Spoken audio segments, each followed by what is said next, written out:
ईमानदारी का इनाम देर से ही सही लेकिन ज़रूर मिलता है। किसी गांव में एक श्यामू नाम का किसान रहता था। वह बहुत ही ईमानदार था। उसके पास एक छोटा सा खेत था जिसमें काम करके वह अपने परिवार का गुजर बसर भी बड़ी मुश्किल से कर पाता था। खेत छोटा होने के कारण वह उसमें कुछ ही घंटे काम कर पाता था। उसके बाद वह घर पे खाली ही रहता था। खाली समय निकालना उसके लिए बहुत मुश्किल हो गया था। एक बार उसने सोचा कि गांव के सेठ जी के यहाँ जाता हूँ और कुछ काम के लिए बात करता हूँ। वो सेठ जी के पास गया। सेठ जी बहुत ही अच्छे इंसान थे। श्यामू ने सेठ जी से कहा कि मैं आपके खेत में मजदूरी करना चाहता हूँ। सेठ जी ने कहा, तुम मेरा पूरा खेत ले लो और उसमें तुम मजदूरी करना, और जो भी फसल होगी उसमें तुम आधा मुझे दे देना और आधा अपने पास रख लेना। श्यामू ने कहा, ठीक है। श्यामू सुबह सवेरे उठकर पहले अपने खेत में काम करता, फिर सेठ जी के यहाँ खेत में जाकर काम करता था।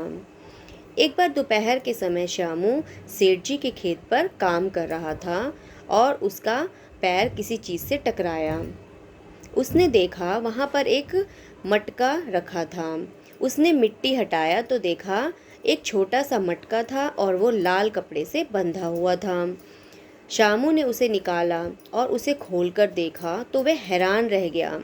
उसके अंदर सोने के आभूषण भरे हुए थे। श्यामू ये देखकर बहुत ही खुश हुआ और उसने सोचा, अब मैं क्या करूं?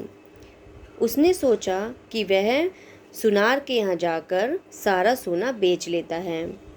फिर सोचा, नहीं, ये सेठ जी का है, मैं उन्हें ही जाकर दे देता हूँ।